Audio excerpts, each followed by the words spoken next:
Hello, and welcome to another edition of TCR Dialogues. This week, we're celebrating Juneteenth. Yes, we're taking the whole week to celebrate this holiday. And I have a special guest whose nonprofit was actually founded 1 year ago this same week. I have with us today the Reverend Dr. Nikia Smith Robert. And she has various titles, but let me start with the most important one. She is the founder and executive director of Abolitionist Sanctuary, a nonprofit that she is going to explain to us what it's all about today. And she also teaches religious studies at Pomona College, where she is also in Pasadena, an associate minister on staff at the First AME Church, Pasadena. And of course, her AME ties go way back. So she has ties to not only the 5th district, but also the 1st district. So I want to welcome Dr. Nikia, as I'm going to call her throughout this live with us today. And we have one question that we actually always ask every single guest. And that question is, tell us about your relationship with the church.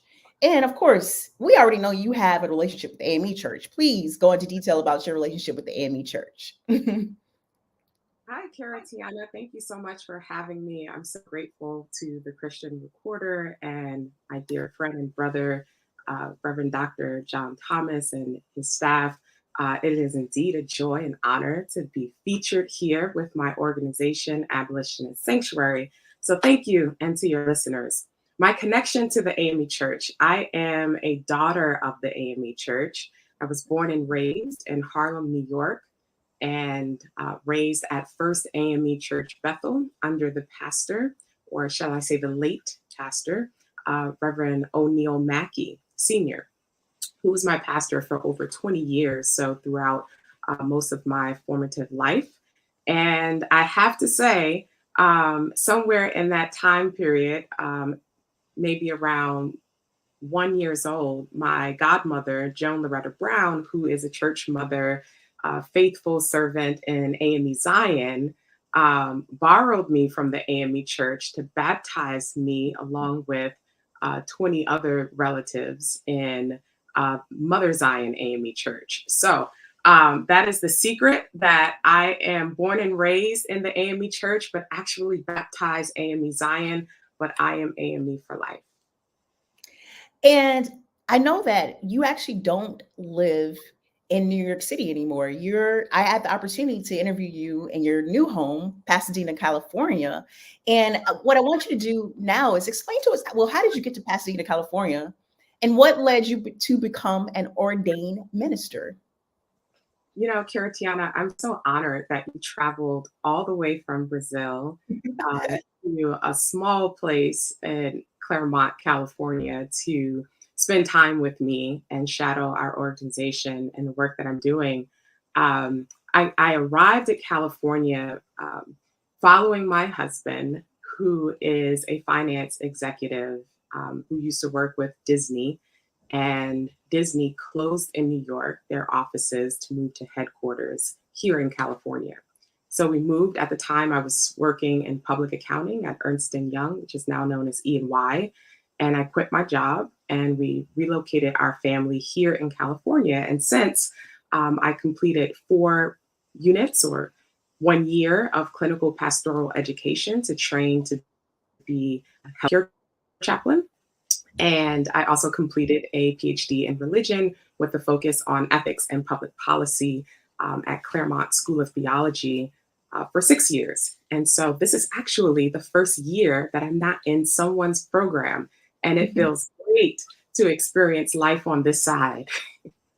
Now, one of the things I learned about you is that many people around you felt your spirit and felt that you were going to become a minister. How did you finally decide to just go for it and become an ordained minister? Because it sounds like you were actually on a business track and not necessarily like, oh, I'm going to be a pastor or work in religious studies track. Absolutely. That's a great question. So I had the dream that most kids have growing up in abject poverty, particularly to a poor single Black mom. I wanted to get rich and retire my mother, buy her the big house so that she never had to work and labor to provide for her family again. And so, in pursuit of that dream, I began a career in music as a recording hip hop artist, and did some work there with some people who are very successful today. And I also, while I was doing that, also pursued a career on Wall Street in public accounting and investment banking. So that was my get rich plan, right?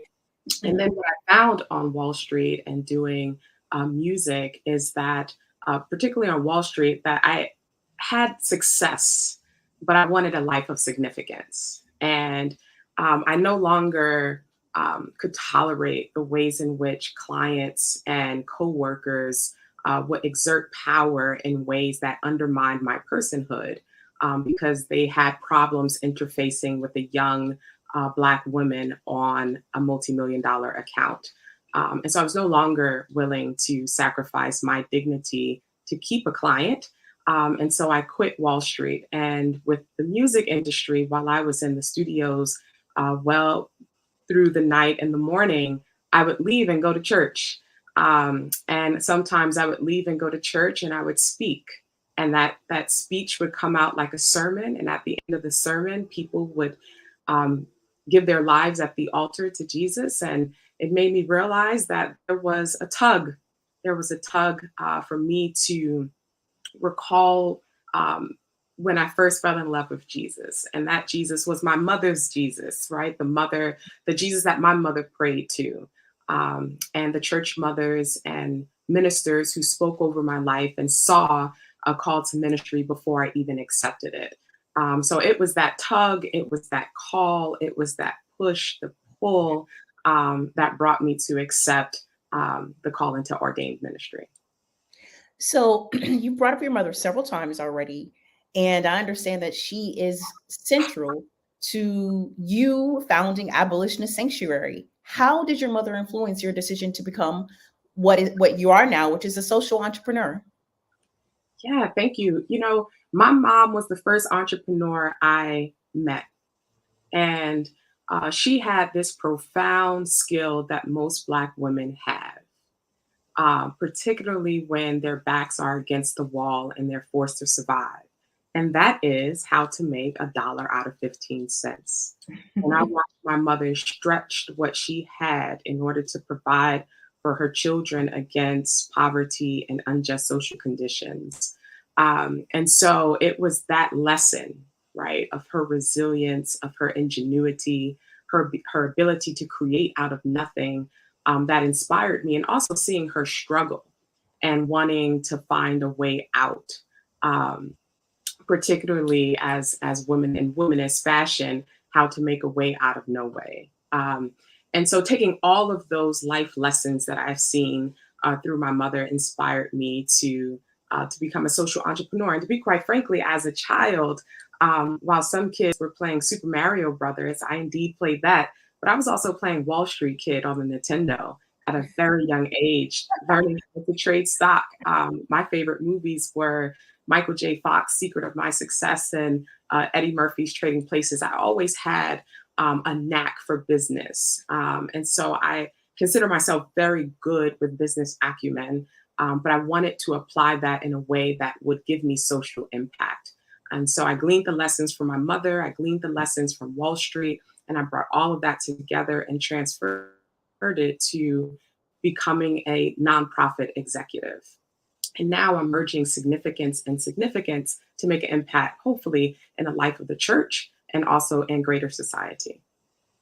And I also understand that your mother played a huge role in your relationship with God and the church. Can you explain how, well, I want to know about her relationship with the church. Like you know, what type of prayers did she pray? What drew her to the church to begin with?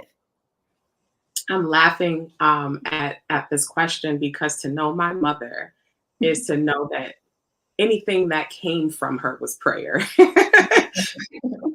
She lived a life of prayer, and it is that ministry that is her legacy, and that I've carry to my children from the time that they could talk, they know how to pray.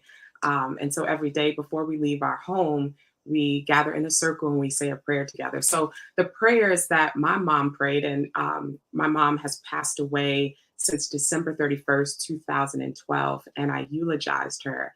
And in the eulogy, I shared this time where the VCR, and I'm aging, I'm dating myself, the VCR was not working, right? This is a crisis. When things break in a home for a single Black mother and there's no one around to help fix it, right? Maybe she can't afford it. Maybe there's not a man or a woman with the skill, right? Mm-hmm. And so what did my mother do? She prayed. And I promise you, Kiritiana, she prayed that TV right back to life. VCR turned on. It was Easter Sunday of our technology. It resurrected from the dead, and we were able to watch Crush Groove again and all of our favorites on VHS. So my mother was the woman who would meet a stranger in the street and pray. She had spiritual sight. She could see things that people couldn't see in the material world. Before she passed away, I was pregnant with my middle child, my son. And she said, I had a dream. I saw him and he's going to look just like me. And she said it so confidently. And she often had those dreams that manifested to reality. So she was a seer and she was a prayer. And those prayers are, quite frankly, what saved me. And it's what kept me. It's what covered my brother. My brother and I had two different paths in life, but both informed each other. And while he was hustling in the streets at the height of the crack era, it was the prayers that covered him. I remember hearing gunshots at night and my mother just waking up startled in the middle of the night in her sleep, praying that it wasn't her baby, right? It was her prayers that covered her and increased our faith.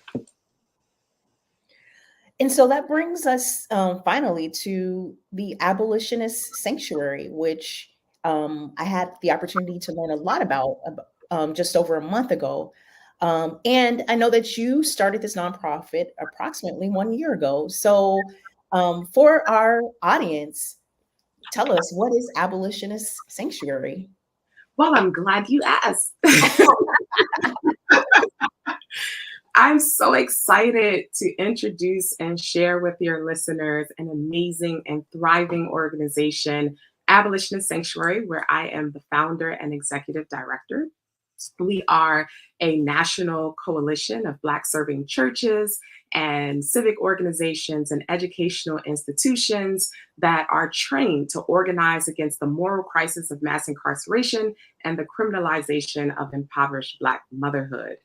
We are educators, we're consultants, and we're activists. So not only do we train religious leaders and communities on how to apply their faith to abolition in ways that center Black women and Black mothers, but we also take abolition as a wider approach to life and to solutions. And so as consultants, we advise civic organizations and educational institutions of how to connect abolition to DEI strategies, right? Ways that affirms human dignity and personhood. And then as activists, we're organizers. We're also scholars, public scholars, where we do research. I'm excited. I just launched a internship program called STAR, which is our Student Ambassador Abolition Research Program. I have 3 interns, a media analyst, a legal analyst who is a student who's going into law school, USC Law School, and I have a policy analyst. And so we're doing dynamic research, cutting edge research, because what we haven't seen, right, in the national discourse about abolition, we haven't seen a sustained conversation about Black women and Black mothers. In fact, I'm teaching at a jail in Chicago in partnership with McCormick Seminary and Gia Johnson. And I was looking for prayers that were written by justice-involved women or women who are justice-involved, and I could not find anything. We see a lot of evangelical churches and faith communities praying for and praying with, but what about empowering the voices of poor Black mothers as being their own agents and representatives of their story, right? How do we insert poor Black moms and justice involved people so that they are the living text, right? And that we are leading and following them. And so I'm very interested in not only my mother's prayers, right? But I want to hear the prayers of people on the inside, right? Because those are the prayers we got in the Bible, right? Those are the letters we received from Paul in, Mhm. right? So it's very important for me to center the experiences and the stories of poor Black women and mothers who are incarcerated, formerly incarcerated, and criminalized. So exciting organization, and I look forward to sharing more with you throughout the interview. Definitely. One of the things that I noticed when I was talking to you is that there are two central isms that are strongly related to abolition and sanctuary. And I really want the audience to understand these isms because I'm sure they may not know the words, but I'm sure they understand what they represent. So can you describe to us or explain to us what is womanism and abolitionism, and why are these ideas central to your nonprofit or essential to churches in general? It's not just your nonprofit. This is central to life, central to just social justice work, period. That's a great question. So I define, as a preacher would using alliterations, I define abolition using three R's. It's to repair, restore, and rebuild. We repair harms, we restore relationships, and we rebuild more just and equitable systems. So, as Ruthie Gilmore would say, abolition isn't just a negative project where we're tearing down, right? Certainly, we want to dismantle the carceral state and oppressive systems and structures of power. But abolition is also a positive project, right? It's building up, it's creating and imagining something new. And so abolition requires us to recondition our thinking away from punishment and toward more restorative and transformative solutions and strategies that are rooted in accountability and community that heal, right? Rather than harm. So abolition for me is inextricably tied to my faith, right? Because abolition is a movement of liberation, and I serve a God of liberation, right? A God who the incarnate, right? The God who broke into history through a criminalized body, Jesus, right? Jesus, who was criminalized as seditious by the Roman Empire, Jesus, who died a criminal's death, Jesus, who hanged between two criminals, Jesus, whose first Christian community had a criminal element, Jesus, who, when announced his inauguration of his ministry, and he read from the scrolls of Isaiah in Luke 4:18 that the Spirit of the Lord is upon me. He sent me to preach good news to the poor. And in that, he said to set the captives free. So Jesus had a concern for liberation that resulted in the abolition of the carceral state and the emancipation of people who are locked down. And then when Jesus talks about Christian discipleship in Matthew 25, it says, as often as you've done it for the least of these, you've done it for me. In that, it says, have you visited thee in prison? Have you visited me in prison, right? So all throughout Jesus's life, ministry, and death, we see that he is in close proximity to and acting in solidarity with those who are criminalized and incarcerated. So it's imperative that our faith and the extension of our faith, if it's going to be connected to Jesus and carry out his ministry, then it has to be concerned about how do we get rid of this carceral state and tear down all these oppressive systems and structures. What womanism does, for me at least, because I want to resist that there's any singular definition of womanism because it's such an early field and study, and it's still evolving and it's dynamic. But for me, womanism adjusts my lens, right? We talk about abolition and accountability. Womanism holds me accountable so that I'm looking at these problems in ways that centers for me, poor Black mothers, but certainly centers women, right? Black women. And so womanism for me is a way to look at life right? To look at life in ways that centers Black women. And so whether that is epistemologically, right, the way we know things, right, that we don't have to look to Socrates and Kant, right? You can, but you don't have to, right? These Eurocentric philosophers don't have a stronghold on how we know what we know. But I could look at my mother who prayed that VCR back to life and say there's something about Jesus that has power, right? So I could look at Black women's experience and understand something about God and something about life and something about experience.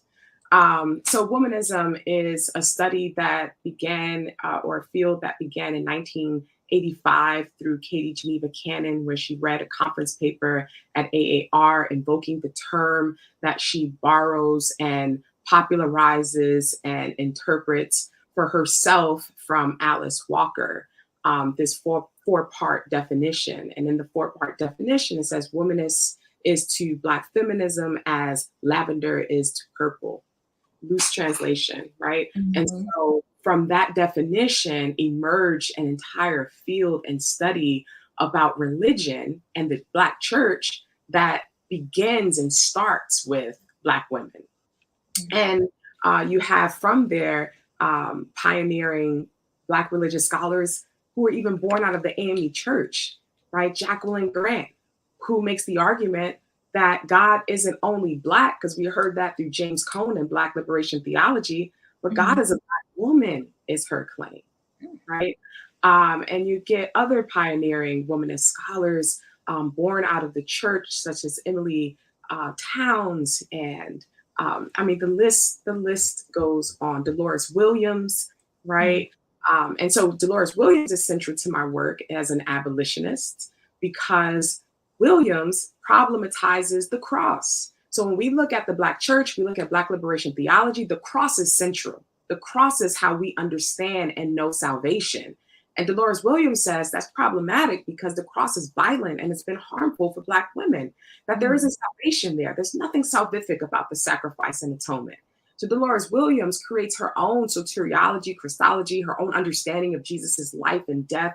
And she says that, in fact, we find liberation in the story of a Black woman, a Black mother, Hagar, in the wilderness, because that's where Black women are. Black women are in the wilderness trying to survive for their children, right? And oftentimes those Black women who are trying to survive and find food and shelter and basic resources for the survival of their children, they're often sent back to oppressive conditions. And that's what we find in the story of Hagar. When God does not liberate Hagar, God sends Hagar back to Abram and Sarai, right? Back to her oppressors, where she experienced physical abuse and trauma, rejection, abandonment. And so what Dolores Williams says, it's not the Exodus story, but for Black women, it's this experience of surrogacy that we see through Hagar, who's prototypical of Black women's experience. So womanism gives me a method and a theory, a framework to understand abolition in ways that centers Black women, and ways that critiques the church, in ways that departs from Eurocentric epistemologies, and create something new. Wow. It sounds like you've definitely created something new.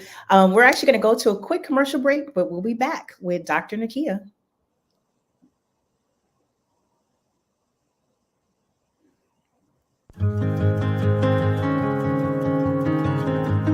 Pain has a personal touch that they add to the theological education. It's not that we just get you there and educate you and send you on your way. It has really developed me in my expanding of my mind, my thinking process, my thought process. It really helped me to grow and how I debate, how I view things. I'm tearing up about it now because it was a journey. It was very hard. But having those professors and those mentors and that family experience believing you, to journey with you and to know that they believed in you. I don't think you can get that somewhere else.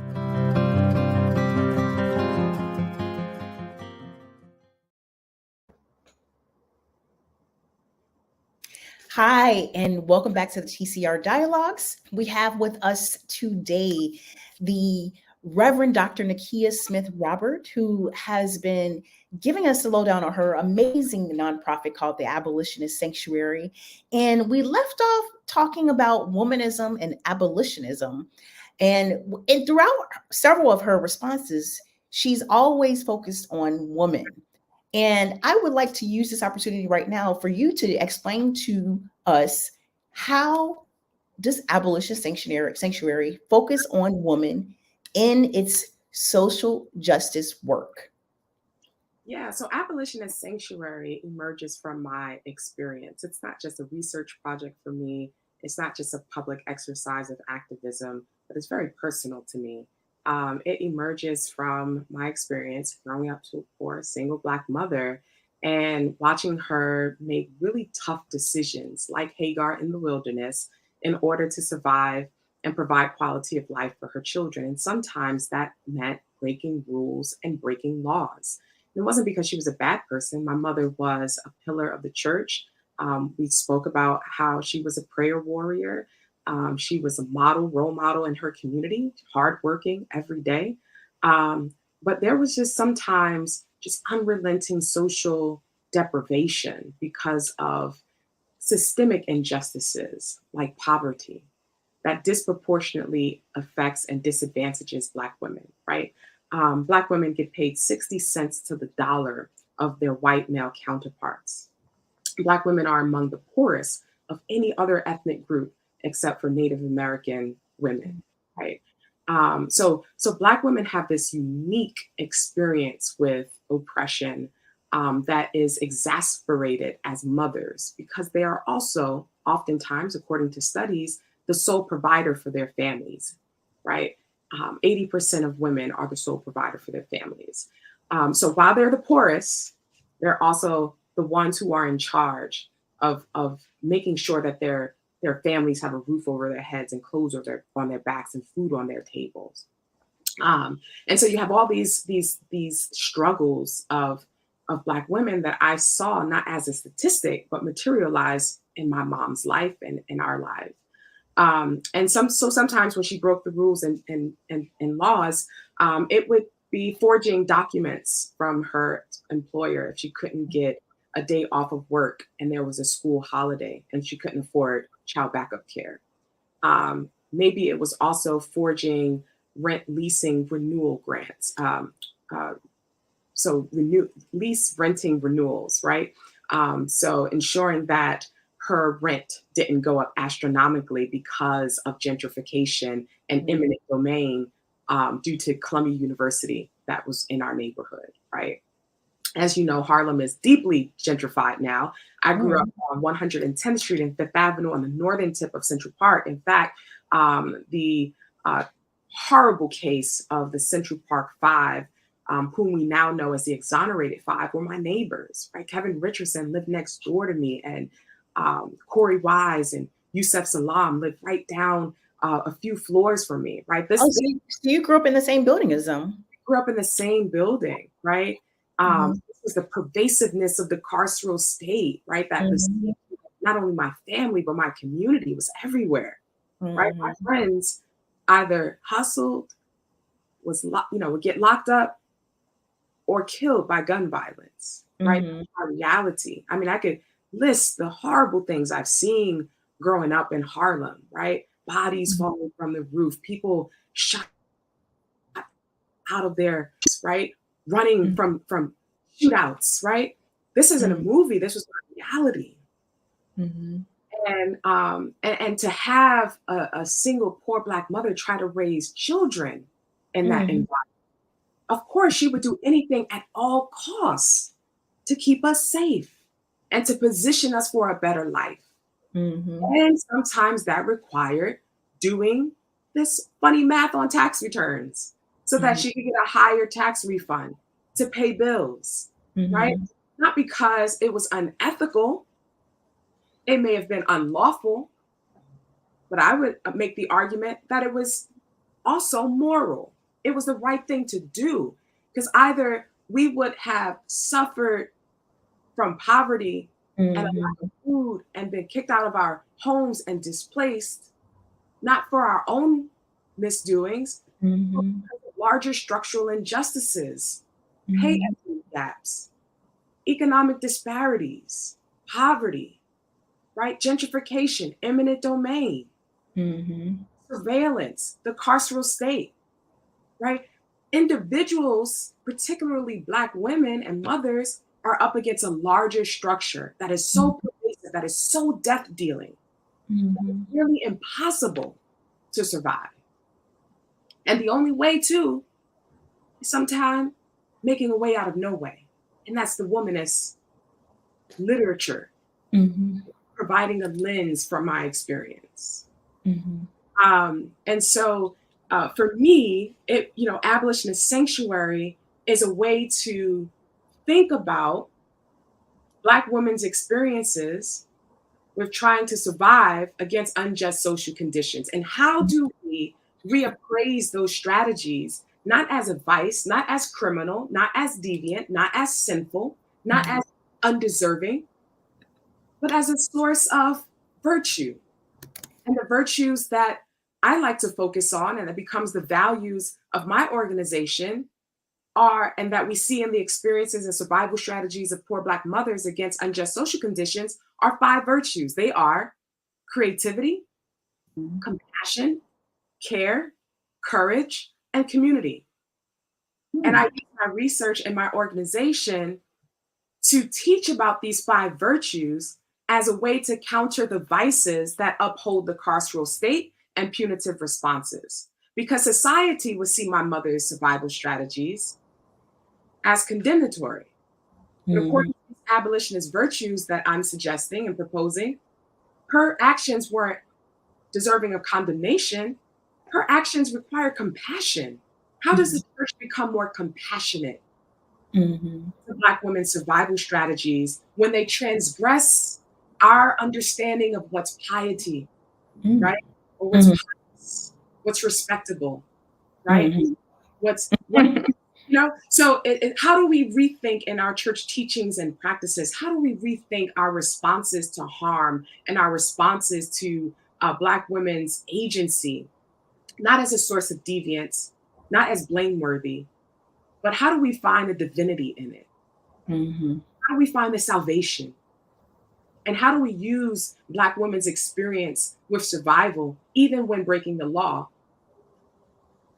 as a way to point to liberation? It's the carceral state, so that no one has to break the law or bend rules ever again, just simply to survive. So Abolitionist Sanctuary is this organization that trains faith communities and civic organizations and educational institutions to look at all the ways in which their teachings, their practices, their policies, their programs, their philosophies are punitive, and how that punitive philosophy actually makes them complicit and reproduces carceral logic that we see in the prisons, right? That we see in the prison nation, right? How punishment within our churches and institutions are connected to the very philosophies that uphold the carceral state. And so we help churches and these organizations assess their practices and teachings. And we have a formal assessment model, right? Proprietary assessment model that they can use. And then we help with interventions.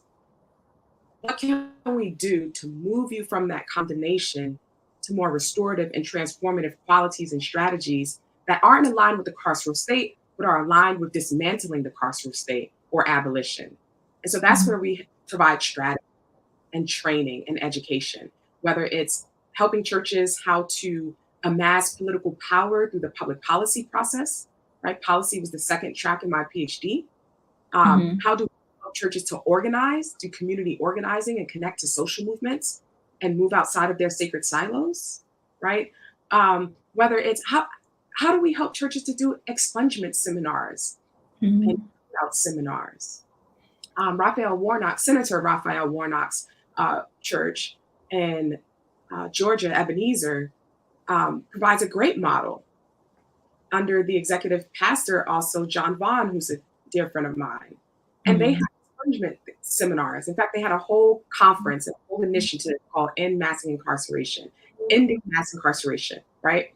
And people walked in the church with a conviction and they left the church with no conviction. That's liberation. That's the ministry of Jesus, to set the Mhm. captive, right? People coming into the church and not leaving the same, right? That isn't a matter of liturgy. Mhm. That's a matter of action. Mhm. That's a matter of liberation. And so helping churches to find tangible ways to implement these transformative justice strategies and abolitionist goals in order to move away from punitive philosophies and better extend the ministry, the liberative ministry of Jesus, Mhm. right? And that is connected to the God, not just of Moses, but the God of Hagar. Mhm. God was concerned with Black women and Black mothers. Thank you so much. We're actually going to go into our second commercial break, but we'll be right back with Dr. Nikia.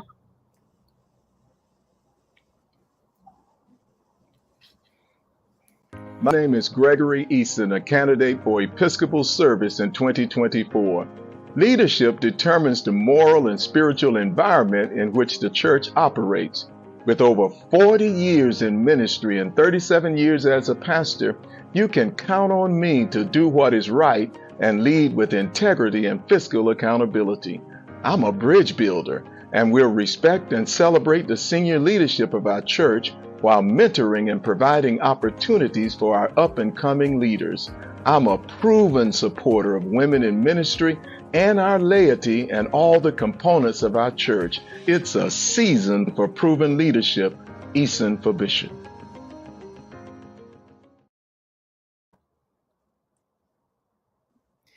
So, Dr. Nikia, you talked about how abolitionist sanctuary can help churches. But one of the things that you didn't mention was one of the ways that abolitionist sanctuary defines churches. I understand that there is, I don't know if I should call it a rubric, but there is a category system that you use to define churches as it relates to abolitionism and the work of abolitionist sanctuary. So I would love for our audience to hear about the system briefly. I know it gets very detailed, but if they can understand, perhaps this could help them go back to their own churches to understand, okay, where do I fall in this category system? Absolutely. So let me just say, abolitionist sanctuary, as I stated, emerged from my personal experience. It also is an extension of my research. I completed a dissertation titled Breaking the Law When the Law Breaks Us, a Womanist Theoethical Approach to Public Policy and the Criminal Justice Advocacy for the Black Church. Michelle Alexander, who's the author of The New Jim Crow, was a reader of that dissertation. And when she finished, she got to this concept that I introduced called abolitionist sanctuary. And she was very excited about it, along with my committee, and encouraged me to pursue that idea as more than a concept, but in practice. How can I actually create it and construct it? And she said, that's the type of church I want to attend, right? So abolitionist sanctuary is distinct from other organizations because we want to help churches apply their faith values to abolitionist goals, and that centers Black women and Black mothers. And so I created, as a part of that dissertation, a matrix or a quadrant called Four Churches. And it talks about four different types of churches that I think can help us create a typology, right? It is the condemnatory church. So there's a condemnation quadrant. There's the complicit church. There's the changed church and the courageous church. Mm. And within that quadrant, there are axes of punishment and accountability. So the condemnation church would have very high punishment and very low accountability. The complicit church would have low accountability and low punishment. So not as bad as the condemnation quadrant, right? And so these kind of typologies to understand, where does your church place in these types of churches according to your teachings and practices? So let's, for example, if you are at Communion Sunday, right, which is a hallmark in the Black church, we love singing the blood songs. Oh, it was the blood, right? You know, the blood that's never loses its power. And we talk about the Eucharist and the broken body, right, of Jesus.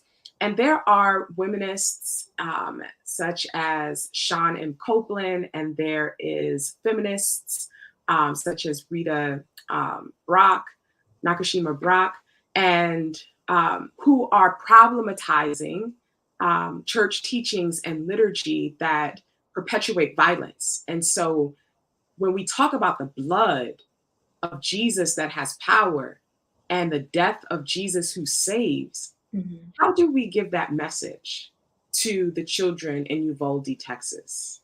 How do we give that message to parents of Breonna Taylor and Mike Brown? Their blood hasn't saved America. Their broken body hasn't saved America. But the blood was harmful. It was a harmful, unjust act of violence. How can that be salvific? And so helping churches wrestle with these questions, because quite frankly, some churches are great at doing church, but poor at doing theology, right?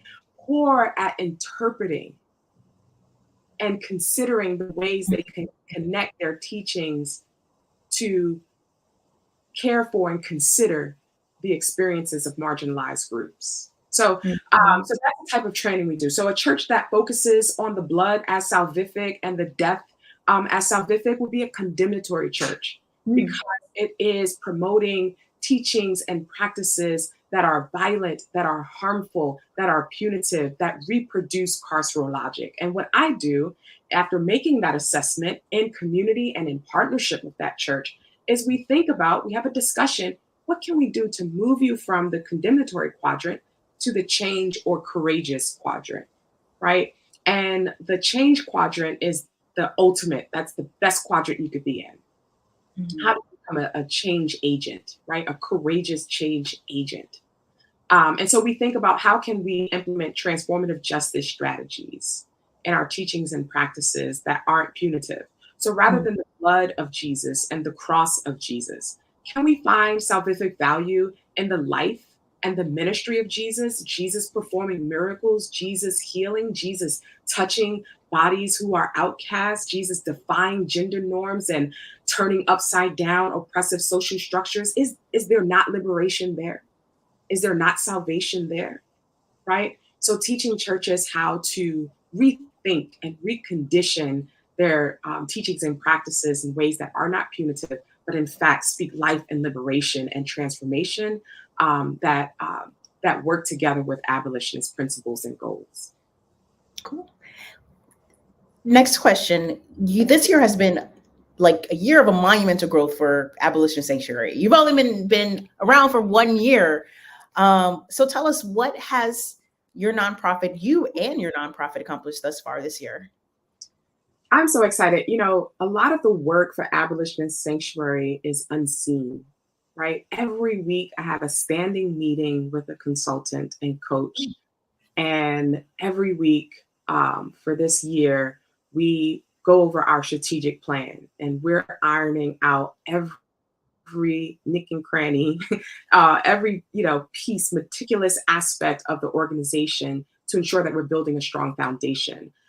So I have a wonderful board that I'm excited to share with you. My executive board consists of Willie Francois, who works with New York Theological Seminary and their master's program in Bedford Hills and Sing Sing Correctional Facilities in New York with New York Theological Seminary.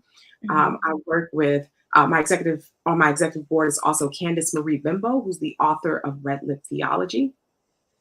We also have Tabitha L. Jones Jolivet, who is a professor and also an activist with Black Lives Matter LA. I also have on my board Pastor E. Regis Bunch, who worked with Black Lives Matter and Dignity Power Now to stop the jail closure, to end the jail construction here in LA, and is also working with ending the jail construction in Cleveland, Ohio, and is a pastor of a church there. And I also have Jamie Wooten, who is a philanthropist and social entrepreneur based in Baltimore. And I have my chair, who's Nate Walker, who's been instrumental in helping me to build Abolitionist Sanctuary, and he is the president of religionandpubliclife.org. And then on my strategic board, I have Patrice Cullors, who is the co-founder of Black Lives Matter. So I have great support, a great team that's helping me to advance this organization. So I say that because I don't do it alone, though most of the work comes in the wee hours around teaching, around parenting, around partnering, and all the hats that I wear. So we had a soft launch on Juneteenth, 2021, here at a cultural center in Pasadena. We also introduced our logo on our website. And that very first month showed such great potential. We had a media feature, 3-part article series with the National Catholic Reporter. We were also featured on the Activist Theology podcast. Also do several keynotes, always linking abolition, right? So keynote with the City of Hope, and this Juneteenth, I'm speaking with another hospital that's connecting abolition with healthcare. I acquired a DEI client where we connect DEI to abolition. So our first client is the United Way. We also helped pass a policy, AB 1540, where we collaborated with Survive and Punish and Senator Portantino to pass resentencing reform. I've done Inside Out courses with California Institute of Women, teaching women who are incarcerated, and just really exciting things. And I'll just say a few programs that I'm most excited about is the Abolitionist Sanctuary Services.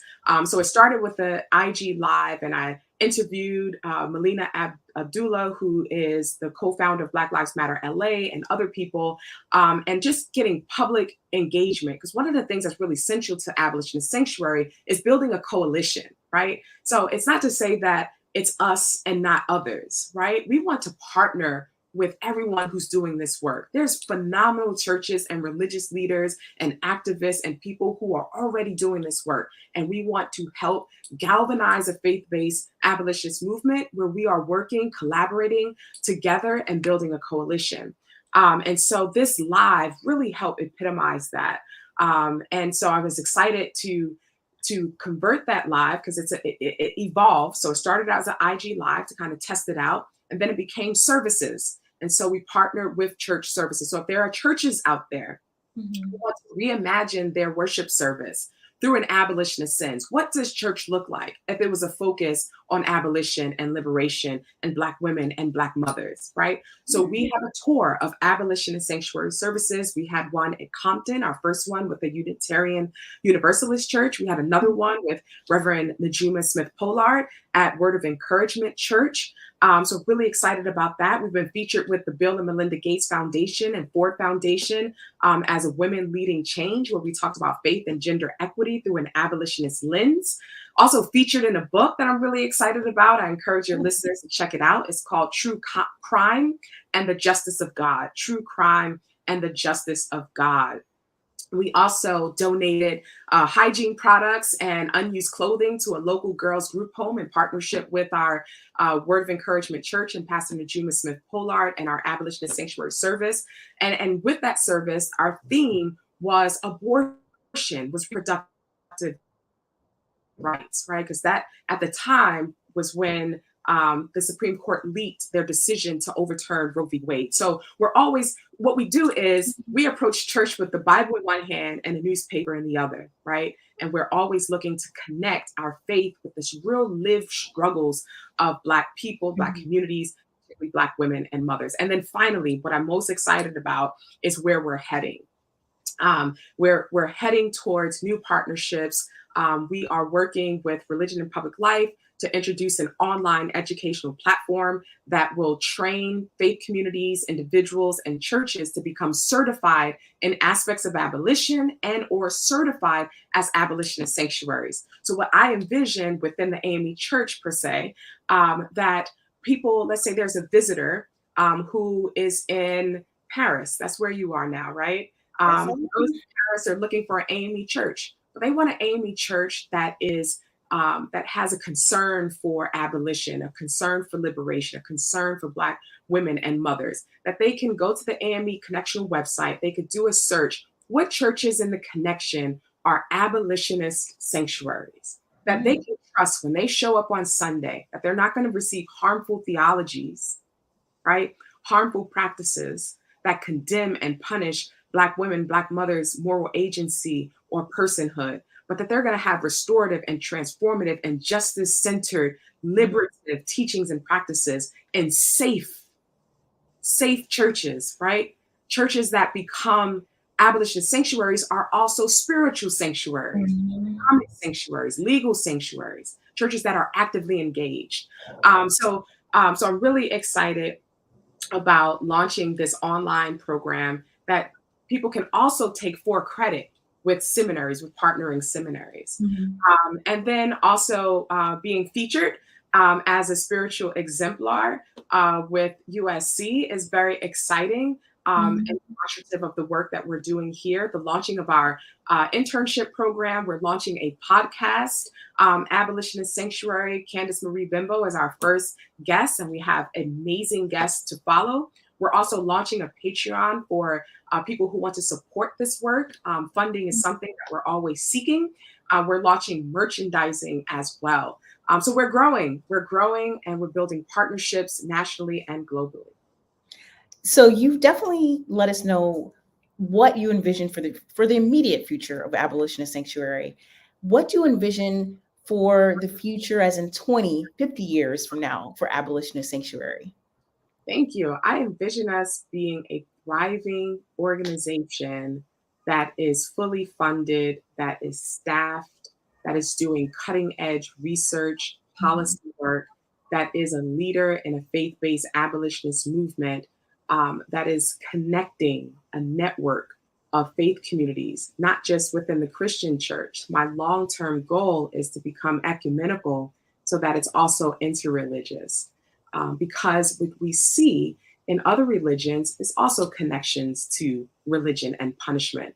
I'm on staff with another faculty member. The department chair is a Chinese Buddhist nun. And she told me that, I always get this, give me a moment. She told me that the word hell in Mandarin translates to Earth's prison, right? So looking at these phenomenons across religions, the ways in which religion is participating or have some connection to punishment, and rethinking that, right? And building a coalition of churches across denominations and faiths so that we're amassing political power, right? And we're also building a coalition of ideas and creativity to use that power to overturn the carceral state. So that at the end, we're all we need. When there's harm in the community, we don't need to call the police, right? We can call such and such church, such and such professional, right? A therapist. If there's a mental health crisis, we don't need to call the police. We have Reverend Dr. Tamar Bryant, right? Who is a trained psychologist in our denomination, right? And others who will have teams to service and support people who are in crisis. So my long term is to build this systemic global coalition of churches that provide the resources that centers for Black mothers and provides the resources for them to thrive in a world beyond prisons and punishment. So our final question, because I know a lot of people are going to want to get in contact with you, churches out there that want to bring in the Abolitionist Sanctuary to do workshops with them. How can people get in contact with you? That's a great question. I'm excited to work with new churches, individuals, and organizations, whether they're educational institutions, civic organizations, or faith communities, or just laity and individuals. You can sign up for our mailing list or contact me at www.abolitionistsanctuary.org. You can also follow me on social media.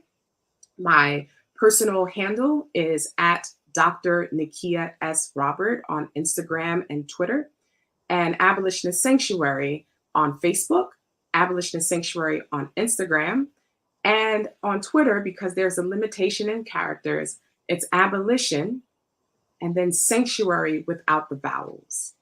Please follow me and learn how you can connect to and be a part of a faith-based abolitionist movement. So just final words. Do you want to shout out anybody, thank anybody, call out anybody? Thank you. Well, I want to thank you, Kiratiana, but before I do, my final word that I want to leave people with is what we call an affirmation of abolition faith, an affirmation. So at AME Church, we have the affirmation of faith that comes out of the different Nicene creeds in the different churches in Chalcedon and so forth. But what I'm imagining as we reimagine church through an abolitionist lens is affirmation of an abolitionist faith, what we believe. We believe in a God of the oppressed. We believe that Black women share divinity with God and salvific qualities that are a source of wholeness and liberation, as demonstrated by Hagar, Harriet, Sojourner, Fanny, Carol, and countless others who make a way out of no way. We believe in a brown Palestinian Jew, the Black Messiah, Jesus, who was profiled, policed, and persecuted by the state on trumped up charges. We believe that Jesus died a criminal, but did not wake up one. He transcended criminality on the cross, and no one ever needs to die again for us to be saved. We believe that Jesus' life and ministry teaches us to apply these abolitionist virtues, compassion, care, creativity, courage, and community to transform social structures where the last become first and the captives are set free. We believe in spirit as advocate, who draws all individuals, femme, women, men, girls, boys, non-binary, and gender non-conforming individuals together in a beloved community. We believe in a resurrection hope that we can realize in the here and now, and that calls us into right relationship by restoring the human dignity of individuals who are criminalized, caged, and cast out. We affirm discipleship as a call to advance a faith-based abolitionist movement to create spiritual, legal, and economic sanctuaries where the vulnerable can find refuge, deep solidarity, and flourishing beyond policing, prisons, and punishment. We are abolitionist sanctuaries, leading a coalition to repair, restore, and rebuild a more just and equitable society of communal flourishing. I want to thank you, Kiratiana, for this wonderful interview. I want to thank the Christian Recorder, Reverend Dr. John Thomas and his team. I want to thank all of my mentors. They're too much to mention. And certainly the AME Church for training me and raising me and being fertile ground for partnerships going forward to build abolitionist sanctuaries. And finally, I want to thank my family, my husband of nearly 15 years, Lester George Robert Sr., and my three wonderful children, Nia, Mani, Carrie Robert, Lester George Robert Jr., and Carol Yvonne Robert. Thank you. Thank you so much. And I also want to tell our audience, we have a very in-depth article coming out about Dr. Nikia and the Abolitionist Sanctuary in the Christian Recorder. So look out for that at the end of our Juneteenth week.